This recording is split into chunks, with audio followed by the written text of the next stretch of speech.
Hello everyone, ఈరోజు the most interesting topic India union budget 2026-27 గురించి అయితే ఎక్స్ప్లెయిన్ చేస్తాను.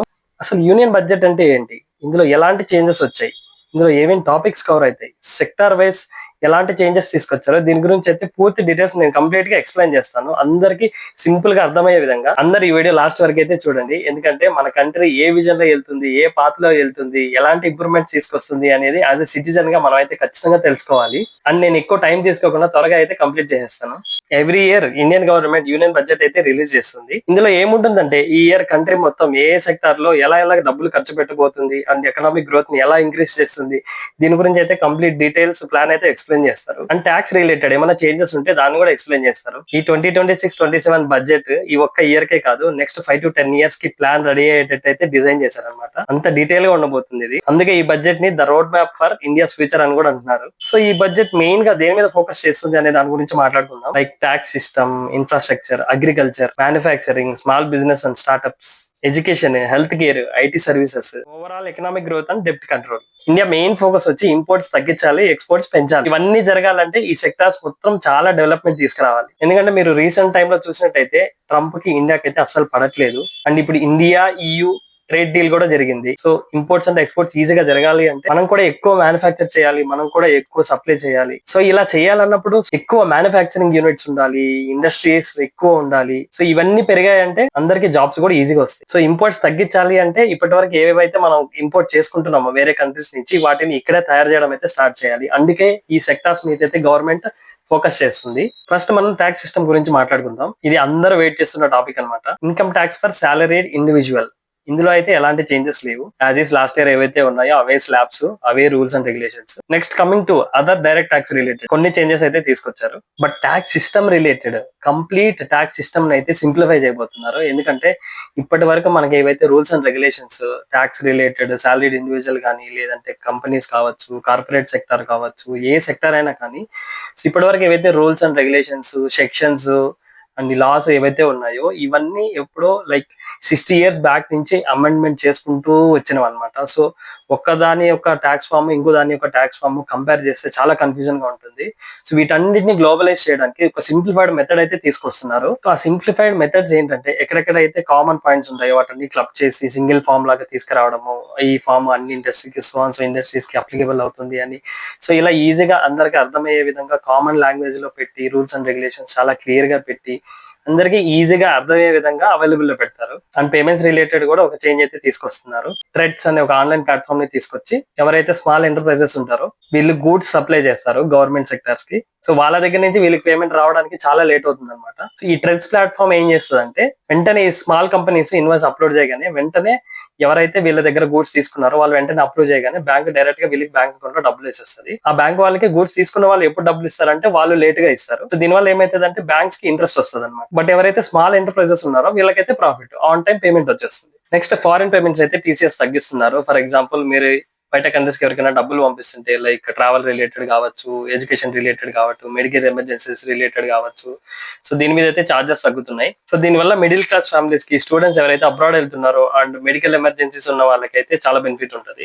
అండ్ కస్టమ్ డ్యూటీ చార్జెస్ కూడా తగ్గిస్తున్నారు. ఫర్ ఎగ్జాంపుల్ మనం బయట కంట్రీస్ నుంచి ఇక్కడికి మొబైల్ కానీ, టాబ్లెట్ కానీ ఏదైనా తీసుకురావాలి అంటే దానికి కూడా చార్జెస్ ఉండేవి. ఆ చార్జెస్ కూడా అయితే తగ్గిస్తున్నారు. సో దీనివల్ల కొంచెం రిలీఫ్ ఉంటుంది. నెక్స్ట్ మ్యానుఫ్యాక్చరింగ్ పెంచడానికి ఈ ఇండస్ట్రీస్ లో అయితే చేంజెస్ తీసుకొస్తున్నారు. బయోఫార్మా మ్యానుఫ్యాక్చరింగ్ హబ్స్ దీనికైతే 10,000 crores అలొకేట్ చేశారు for the next 5 years. Manufacturing ని ఎందుకు పెంచుతున్నారంటే అన్నిటిని ఇంపోర్ట్ చేసుకోవడం చాలా ఎక్స్పెన్సివ్ అనమాట. అదేదో మనమే మ్యానుఫ్యాక్చర్ చేసుకుంటే ఇక్కడ జాబ్స్ క్రియేట్ అవుతాయి, ఎక్స్పోర్ట్స్ ఈజీగా అవుతాయి, ఇంపోర్ట్స్ మీద లెస్ గా డిపెండ్ అవ్వచ్చు. ఇలాంటి అడ్వాంటేజెస్ అయితే ఉంటాయి.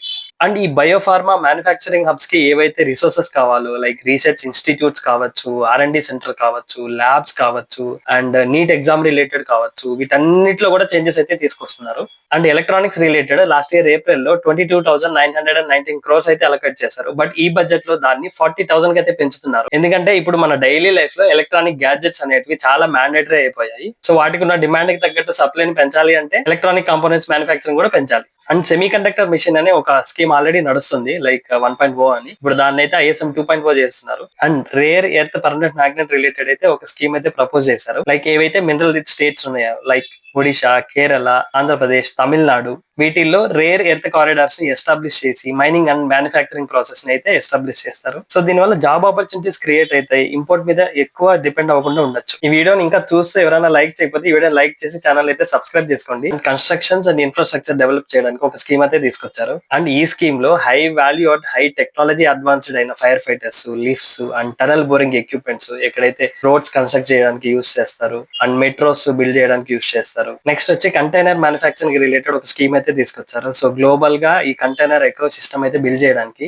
సో అండ్ దీనికైతే 10,000 crores అలొకేట్ చేశారు for the next 5 years. And next వచ్చి mega textile parks and chemical parks మీద అయితే ఇన్వెస్ట్ చేస్తున్నారు. దీనివల్ల అయితే చాలా జాబ్ ఆపర్చునిటీస్ క్రియేట్ అవుతాయి Tier 2 అండ్ Tier 3 సిటీస్ లో. ఎందుకంటే మన traditional crafts like handloom, khadi వీటిని అయితే ప్రమోట్ చేస్తున్నట్టు ఉంటుంది. నెక్స్ట్ వచ్చి క్రియేటింగ్ ఛాంపియన్ SME అనే ఒక స్కీమ్ అయితే తీసుకొచ్చారు. ఇందులో మైక్రో ఎంటర్ప్రైజెస్ ని సపోర్ట్ చేయడము అండ్ MSMEs ని రికాగ్నైజ్ చేయడము ఇలాంటివి అయితే జరుగుతాయి. అండ్ ఇవైతే SME and small business groups and startups ఉన్నాయో వీటికైతే 10,000 crores అయితే అలొకేట్ చేశారు. సో దీని వల్ల ఎవరైతే స్మాల్ బిజినెస్ ఓనర్స్ ఉన్నారో వాళ్ళకైతే క్రెడిట్ యాక్సెస్ ఈజీగా ఉంటుంది అండ్ కొన్ని స్టార్ట్అప్ కంపెనీస్ కి అయితే ఫండింగ్ కూడా జరుగుతుంది. అండ్ MSMEs కి లిక్విడిటీ సపోర్ట్ ఇవ్వడానికి ఏకంగా 7 lakh crores అయితే అవైలబుల్ పెట్టారు. నెక్స్ట్ అయితే మనం ఇన్ఫ్రాస్ట్రక్చర్ గురించి మాట్లాడుకుందాం. ఇందులో అయితే ఆల్రెడీ ఎగ్జిస్టింగ్ అలైట్స్ ఏవైతే ఉన్నాయో వాటిని అయితే కొత్త టెక్నాలజీ అండ్ మోడర్న్ టెక్నాలజీస్ ప్రకారం అయితే అప్గ్రేడ్ చేస్తారు అండ్ కొత్త అలైట్స్ కూడా తీసుకొస్తారు. ఇందులో ఏమేం కవర్ చేస్తారంటే optometry, radiology, anaesthesia, OT technology, psychology and వీటన్నిటికీ కలిపి 1 lakh crore అయితే అలొకేట్ చేశారు ఫర్ ద నెక్స్ట్ 5 years.